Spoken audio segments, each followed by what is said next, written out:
Vitória sobre o arrependimento barato.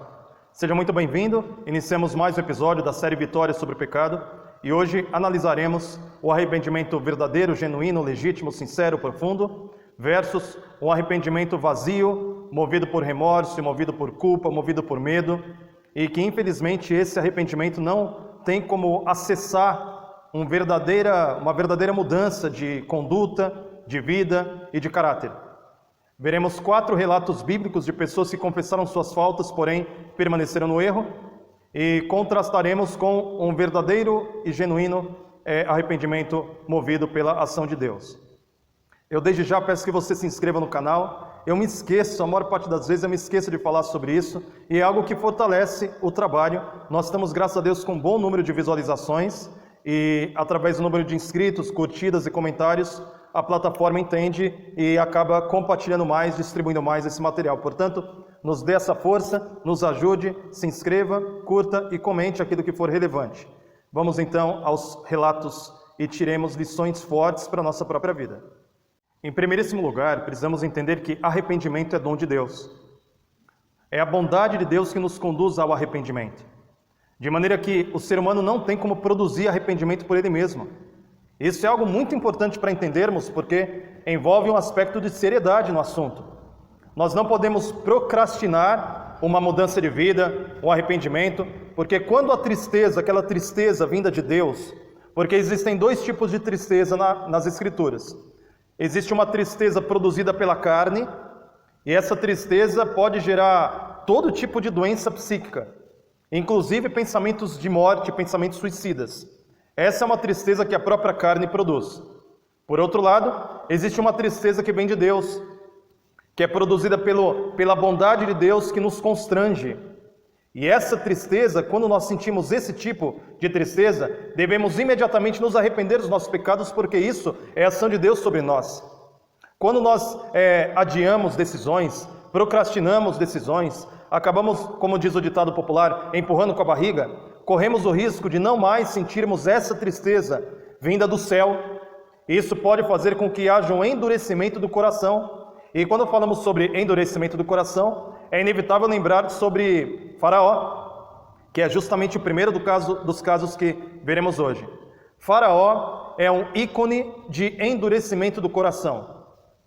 E no relato de Êxodo, há uma coisa muito assim, é difícil até da gente considerar, porque o Faraó, diante das pragas, ele confessou o pecado dele diante de Moisés, ele reconheceu que ele era ímpio e que Moisés e o povo era justo, e ele pediu para que Moisés orasse por ele. Porém, isso ocorreu na primeira praga, isso se repetiu em outras pragas, e por fim, você conhece a história. Faraó nunca se arrependeu, Faraó nunca deixou o povo ir por livre e espontânea vontade. Faraó, a cada nova praga, mais ele endurecia o coração. Portanto, ele confessou com a boca, eu pequei, ele reconheceu que ele era ímpio, ele prometeu que libertaria o povo, mas ele falou apenas e tão somente movida por questões humanas, questões egoístas, movida por medo, movido por remorso e coisas semelhantes. É constrangedor entender, portanto, que a confissão do pecado de Faraó foi uma confissão verdadeira. Ele disse a verdade, ele realmente estava pecando contra Deus, e realmente ele era ímpio, porém as suas palavras foram como palavras jogadas ao vento. Foi um arrependimento barato, produzido pela carne e não movido pelo Espírito. O segundo caso registrado na Bíblia, entre outros, falarei sobre Josué. Josué, ele teve uma controvérsia com Acã. Você conhece a história, está descrito no capítulo 7 de Josué. Acã, desobedecendo às ordens estabelecidas por Deus, ele, movido por cobiça, ganância, ambição, pegou alguns itens preciosos de uma cidade que havia sido destruída, e houve um juízo sobre Israel, foi feita uma investigação sobre o povo, Deus coordenando essa investigação, uma espécie de juízo investigativo, tribo por tribo, família por família, nome por nome, até que caiu em Acã. Então Josué diz a Acã, confesse o teu pecado e dê glórias a Deus. Então Acã disse, verdadeiramente eu pequei contra o Senhor. Porém, o arrependimento, as palavras de confissão de Acã foram inexistentes, porque muito embora ele tenha usado a fraseologia certa tenha usado o chavão gospel, certo? Tenha falado as palavras que dão acessibilidade dentro da igreja, o coração dele não havia se arrependido verdadeiramente. E acabou que tanto ele quanto toda a sua casa, tudo aquilo que ele pertencia, foi a destruição. Nesse segundo exemplo, vimos que, de fato, existe um tempo para o arrependimento genuíno. Existe um tempo para a confissão. Não é à toa que o profeta Isaías diz: buscai ao Senhor enquanto se pode achar, invocai-o enquanto está perto. Existe um tempo estabelecido. As coisas têm um time, têm um momento certo. Quando o Espírito Santo nos convence do pecado e a voz de Deus fala à nossa consciência, devemos nos disciplinar a imediatamente reconhecer a voz de Deus e imediatamente fazer as mudanças necessárias.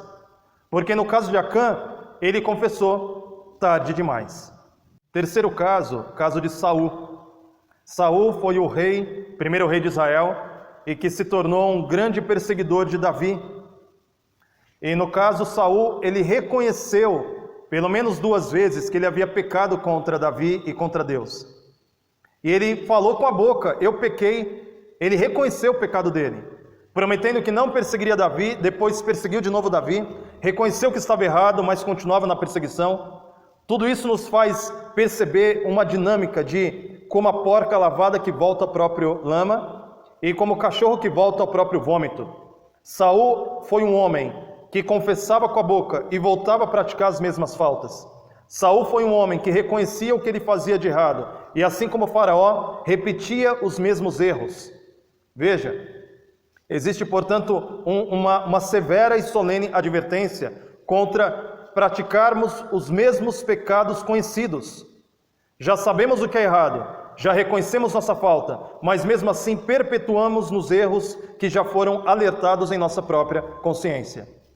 O quarto caso é o mais terrível de todos, porque envolve Judas Iscariotes. E após ele fazer a pior atividade que ele poderia ter feito a qualquer ser humano sobre a face da terra, Jesus falou que ai daquele que traísse o Filho do Homem, melhor que nem tivesse nascido.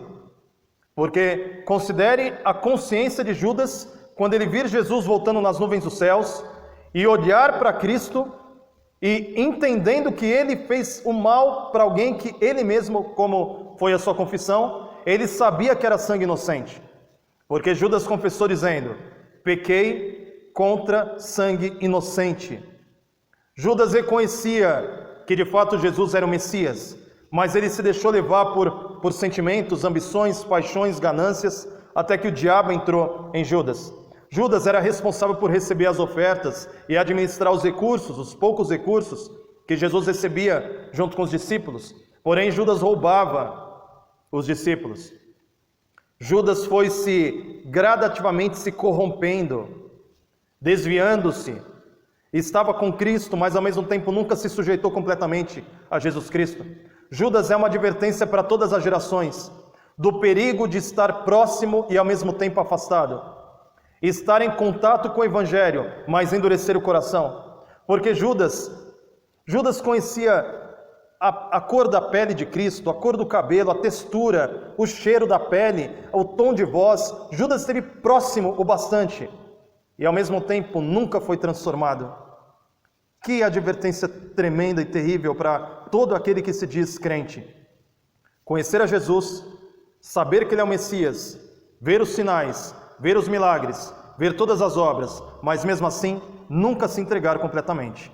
Vê-se que em todos esses 4 casos anteriores se aplica aquela advertência com relação a Esaú, quando o livro de Hebreus diz que, a carta de Hebreus diz que ninguém seja impuro e profano como foi Esaú, porque depois ele quis achar o lugar de arrependimento e nunca mais achou. Veja, ele procurou com lágrimas. Saul também foi apresentado chorando em alta voz, chorando porque ele havia feito mal contra Davi. Mas aquele choro era um choro carnal, era um choro de remorso, não era o choro produzido por um quebrantamento verdadeiro. Então, estamos aqui lidando com um assunto de muita importância. Você tem cometido pecados conhecidos e que você já se arrependeu, mas continua praticando as mesmas faltas? Você está num caminho muito perigoso, muito perigoso. volte em contratempo. E eu quero apresentar agora um relato bíblico de um arrependimento que alegra o coração, porque mostra o verdadeiro e puro arrependimento diante de Deus, diante de um pecado muito grande, que infelizmente trouxe ruína tanto para ele quanto para a nação. Davi é um exemplo de um arrependimento sincero. Davi cometeu um adultério com Batseba, planejou a morte do próprio esposo, tornando ela viúva, para que tivesse legitimidade de tomá-la como esposa. Tentou acobertar o fato de que ele havia engravidado uma mulher casada, ou seja, praticou realmente pecados difíceis, terríveis. Porém, ele foi confrontado pelo profeta.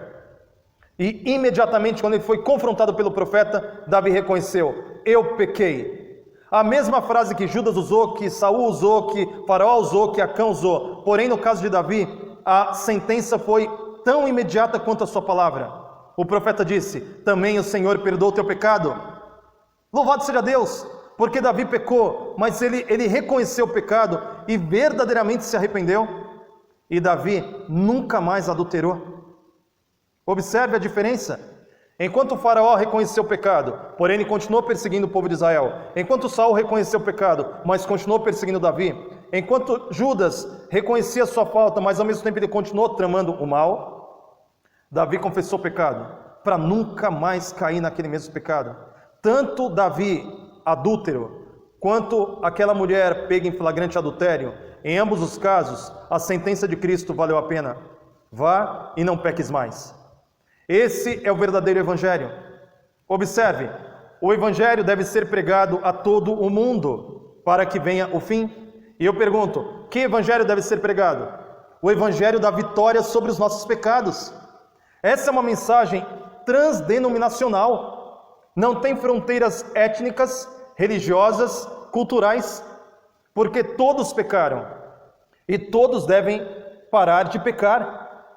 Nós devemos anunciar para todas as nações, tribos, raças e línguas que elas temam a Deus e deem glórias a Deus. Em outras palavras, se arrependam dos seus pecados, guardem os mandamentos e façam a vontade de Deus. Ou seja, as três mensagens angélicas apresentam em diferentes nuances e prismas uma mensagem de vitória sobre os pecados pela coparticipação na natureza divina.